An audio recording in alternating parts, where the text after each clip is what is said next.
Are you about to start a podcast or producing a podcast and tired of doing the editing yourself? We have produced over 1,000 daily shows, and the production team that I've created, they're now available to produce shows for you as well. We can do as little or as much as you need, from finding and communicating with guests, preparing introductions, to editing the audio and video. You will sound better, have a more professional presence, and be able to spend your time doing other valuable tasks on your business.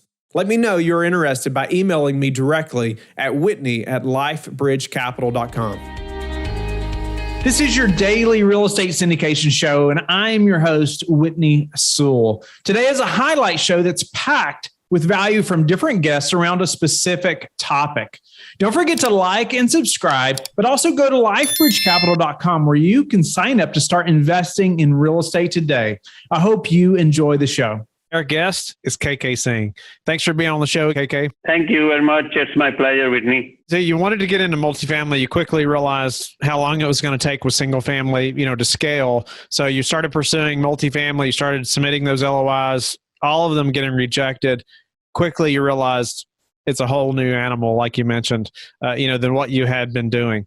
And so, I guess let's walk through that approach a little bit, because I've had numerous people invest with me who are, they're looking to be a syndicator. They're looking to get into deals, eventually and be a deal sponsor, just like yourself. But, they've invested just to learn the industry and learn the business better, just like you did. But, let's help that listener now, or that maybe potential investor who wants to be a syndicator or deal sponsor, go through those thought processes that you were having then, as far as, should I be a passive investor so I can learn the business, or should I just keep putting in my LOIs? So I guess take us back to when you were there a few years ago, and how you decided to be a passive to learn to do this business. Actually, when I was in the gas station business, and I have a lot of cash flow because of I have 8 gas stations and a laundromat. And my main purpose was, how can I reduce my taxes? That was the main purpose. And we bought these 40 single family houses and ended up paying a little more, even more taxes. And I realized, and I signed up on Bigger Pockets, start learning about the multifamily and the syndication process. That's when I learned about what syndication is. So I started following some syndicators on Bigger Pockets and went to their website, kept learning, read some books about syndication. And finally, I decided to take some courses.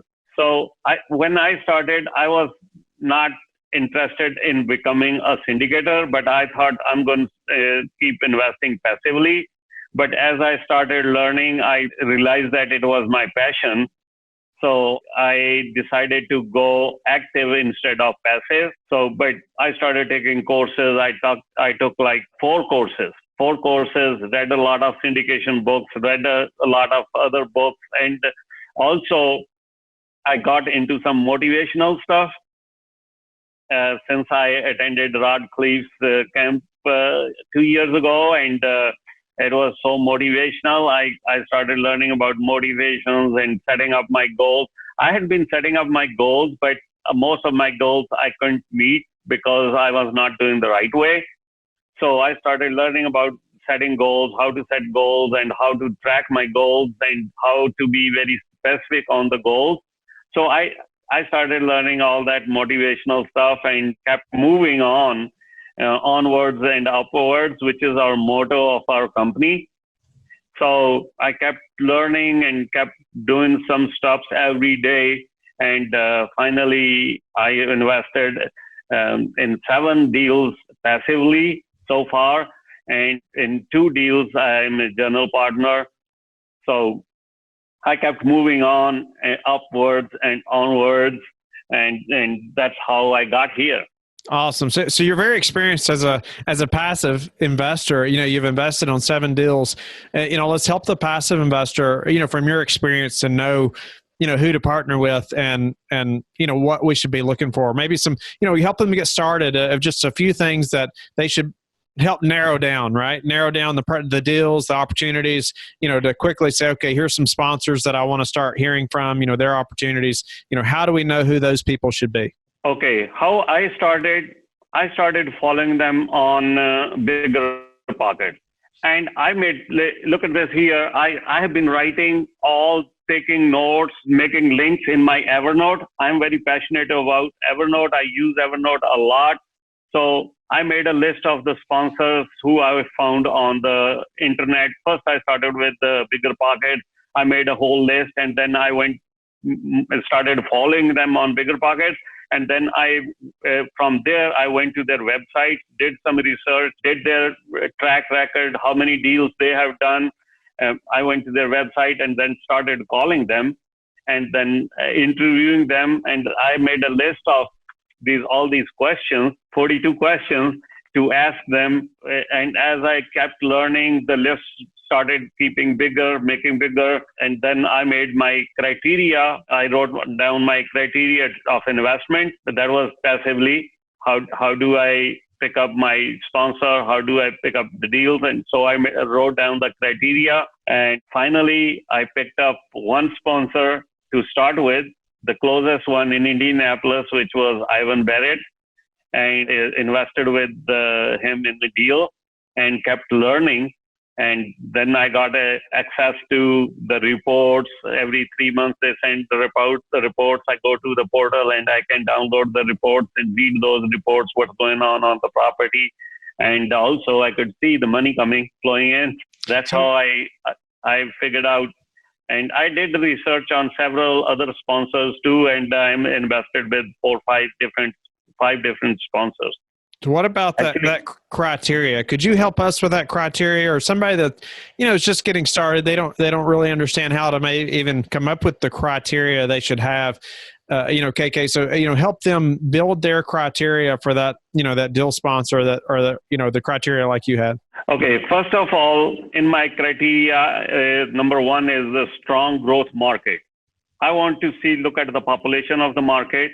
I want to see the job growth of the market. So when I received these offering memorandums, I signed up with several syndicators, as I told you, that I talked to several of them. And I kept started receiving, I got on their email list and started receiving the OMs. And then I go online, since I had taken all these classes in this coaching programs from Rod Cleave, Neil Bava, and some others. So I know how to research the market. So I did my own research, and then from the job market, then I looked at the underwriting, if it's conservative underwriting or it's liberal underwriting. So I do my own research, and then I look at my minimum IRR.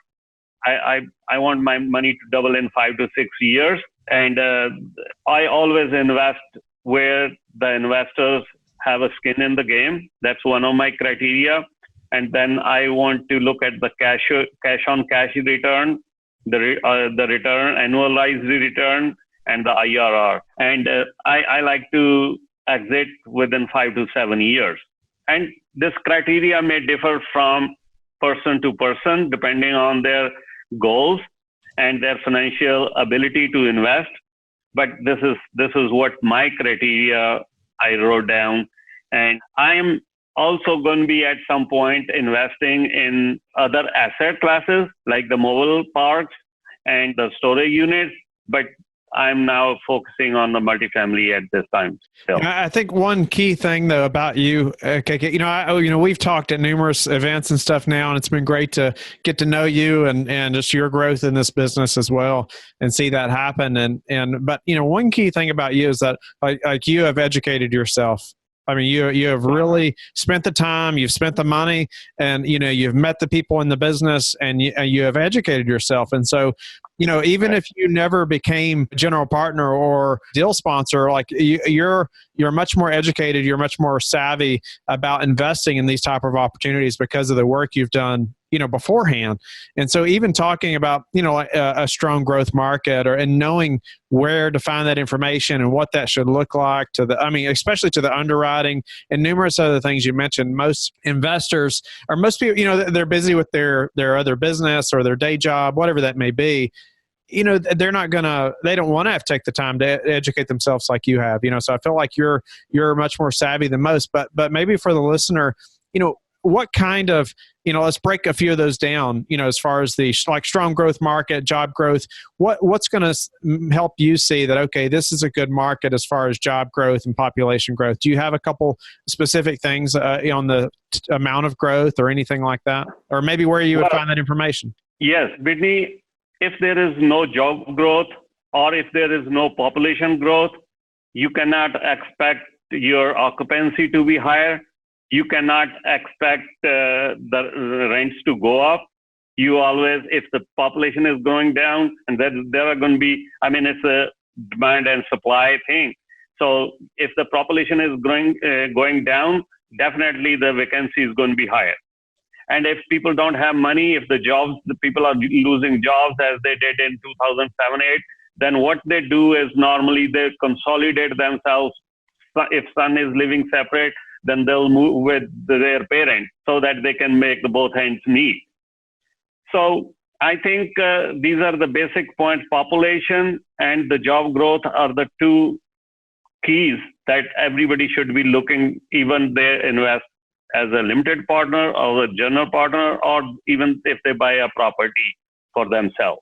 Any final words for, that passive investor that's looking to invest in deals? Maybe they're just learning the syndication business. They're brand new to investing in this type of, this type of asset or this type of investing. What would you tell them? Any final things maybe that I didn't ask you that you'd like to share with them? You did ask me in the beginning, but I didn't answer at that time. I kept it for now. I always suggest to your listeners that invest in yourself before you invest in any real estate. Try to learn the business. Try to educate yourself. There's a lot of material out there. It's free. Also, you join some Facebook groups. There's a lot of people throwing a lot of information there. You can learn from them, buy some books, read some books, podcasts, all free stuff where you can learn. I listen to one podcast every day. And I have been listening to one, I think, about 3 years. Our guest is Rachel Richards. Thanks for being on the show, Rachel. Yeah, thanks for having me, Whitney. Rachel retired at age 27 with over $10,000 per month in passive income. And we're going to learn today how she did that and just what passive income is. But she's the author of 2 best-selling books on financial literacy and real estate investor with almost 40 rental units. So, Rachel, thank you again for your time and being on the show with us today. I'm really looking forward to hearing your story. I love stories like this, especially at 27. That's what everybody dreams about, right? Yeah, it's crazy. I never imagined I would retire this young, but here we are.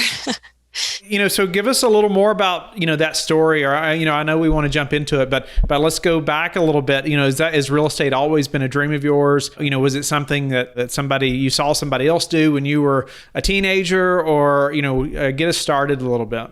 Yeah, even since a young age, I've been a total finance nerd and really interested in how to create a lot of money. And so I was an avid reader all throughout middle school, high school, college, and I'd learned a lot about real estate investing. And so it's something I always wanted to do. To me, real estate investing is one of the best tools for building long-term wealth.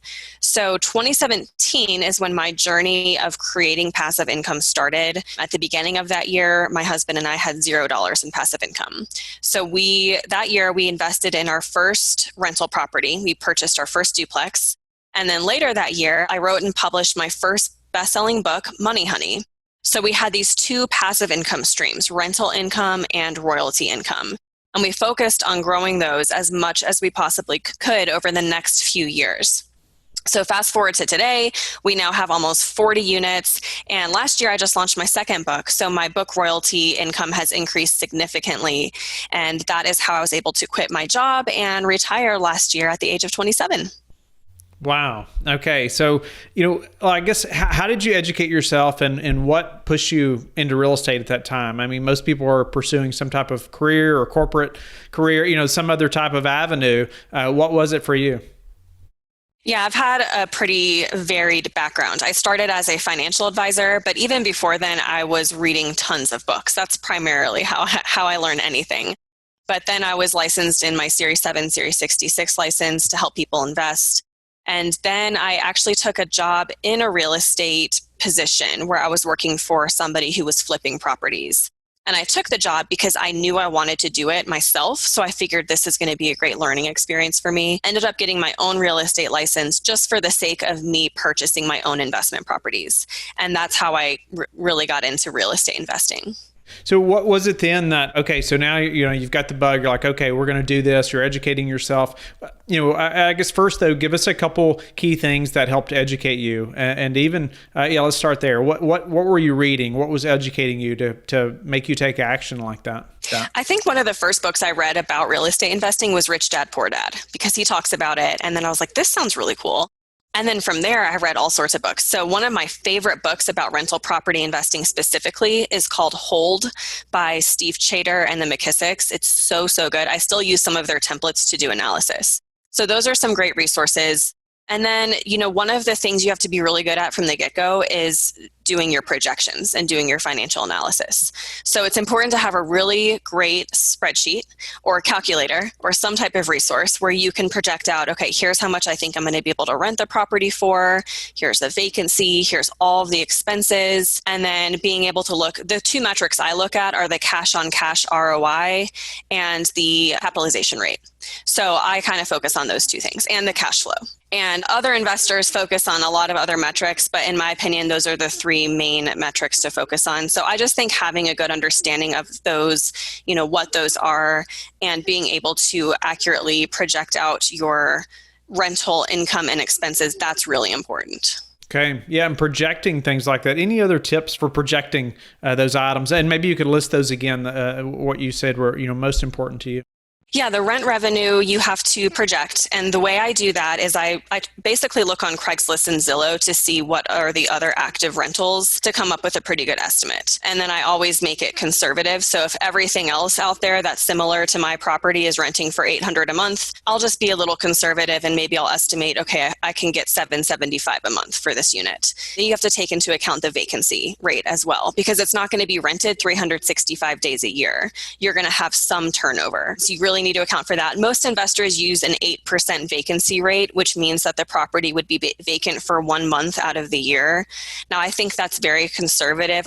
I'm hoping my properties are never going to be vacant for a month, but I always estimate it that way, that just because it's better to be conservative. And then you have all of your expenses. So this is where a lot of first-time investors make mistakes, is where they estimate their expenses. Because it's easy to think, oh, my rental income minus my mortgage payment, and then that's my profit. And in reality, there are a lot of other expenses out there that you need to think about. For example, utilities and lawn care. Are you going to pay for that, or is the tenant going to pay for that? Also think about things like HOA fees, maintenance and repair, capital expenditures. And I always tell people you have to budget in an expense for a property manager, because most likely, most of us don't want to quit our jobs to become full-time landlords, right? And to make rental income truly passive, you have to have a property manager in place. Even if you're not going to hire one from the get-go, just budget that in to make sure the numbers will still work.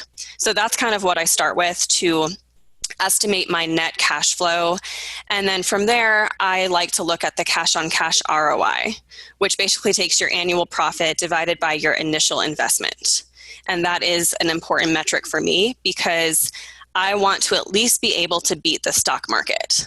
To me, it's kind of like, what's the point of investing if I'm not going to get a higher return than what I could get in the stock market? So I've always aimed for a minimum of a 12% cash on cash ROI. Okay. I was going to ask you what that would be or what that figure would be. So to $10,000 a month in passive income, is that all from rentals or mostly rentals?